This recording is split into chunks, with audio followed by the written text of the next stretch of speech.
A hearing will be held Thursday on unsealing the affidavit connected to that FBI search at Mar-a-Lago.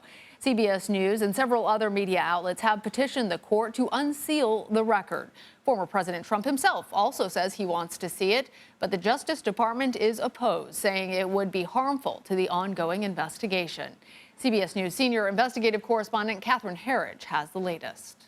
As the battle over the still secret affidavit moves to this Florida courthouse, an analysis of the legal record reveals new clues about potential witnesses within Trump's inner circle. While the Justice Department claims releasing the affidavit could serve as a roadmap to the government's ongoing investigation, a former prosecutor said another revelation is buried in the department's 13-page brief. Now we have an ongoing criminal investigation. Harry Littman told CBS News this section that releasing the affidavit could chill future cooperation by witnesses and harm other high-profile investigations is another warning shot. What jumps out at you? Where do you get such information that it's so solid that a magistrate judge will say, okay, I see that, I'll sign this application? I think it has to be from someone at Mar-a-Lago. It's an insider of some kind.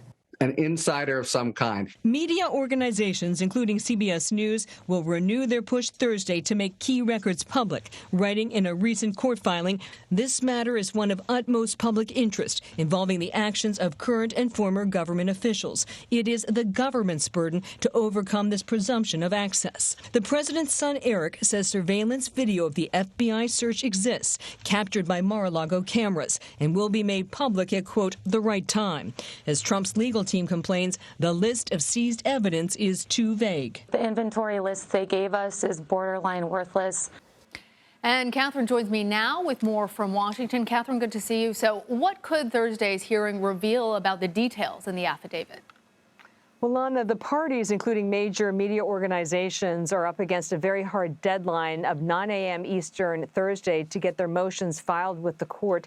This will be an in-person hearing. There will be no virtual witnesses at the hearing, and the judge is going to hear the back and forth between the media groups and the Justice Department over the pros and cons of releasing this affidavit. It's entirely possible the judge could make a decision, render a decision from the bench, but the greater likelihood is that the judge will take some days to consider the matter before issuing a ruling, Lana.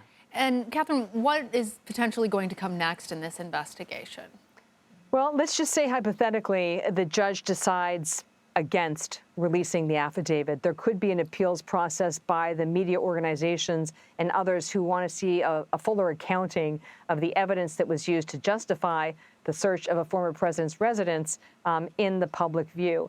On the investigation itself, what we can look for is this accounting of the classified material that was seized from Mar-a-Lago. We have bipartisan support, House Republicans and also Democrats, as well as in the Senate, who want the Director of National Intelligence to issue a national security assessment, which is a fancy way of saying they want to understand what exactly was seized at Mar-a-Lago, what were the classifications, and were any of these records at risk from an intelligence and national security perspective. A lot of people asking those very same questions, hoping to get answers. And I understand you also have some new reporting on a longtime Trump aide receiving a subpoena from the federal grand jury investigating January 6th. What more can you share with us? Well, Lana, what we learned separately, from sources who are familiar with the January 6th federal investigation is that this longtime Trump legal advisor, Eric Herschmann, has received a grand jury subpoena for testimony and documents. And Herschmann may be a familiar name to many folks at home. He was featured pretty prominently in these January 6th hearings. And Herschmann is someone who's been with former President Trump for many, many years through a number of crises. But more importantly, in the final days of the Trump White House, Eric Herschmann witnessed some of these meetings where there were discussions about overturning the election. And I think you'll probably remember this testimony where he talked about an exchange with John Eastman. John Eastman was someone who was advocating for reversal of the election's outcome. And he told him very famously, you're going to need a good criminal defense attorney given the actions that you've taken. And that may well be what he's being asked about now at this grand jury. Yeah. All right, Catherine, thanks for staying on top of all of it. You're welcome, of course.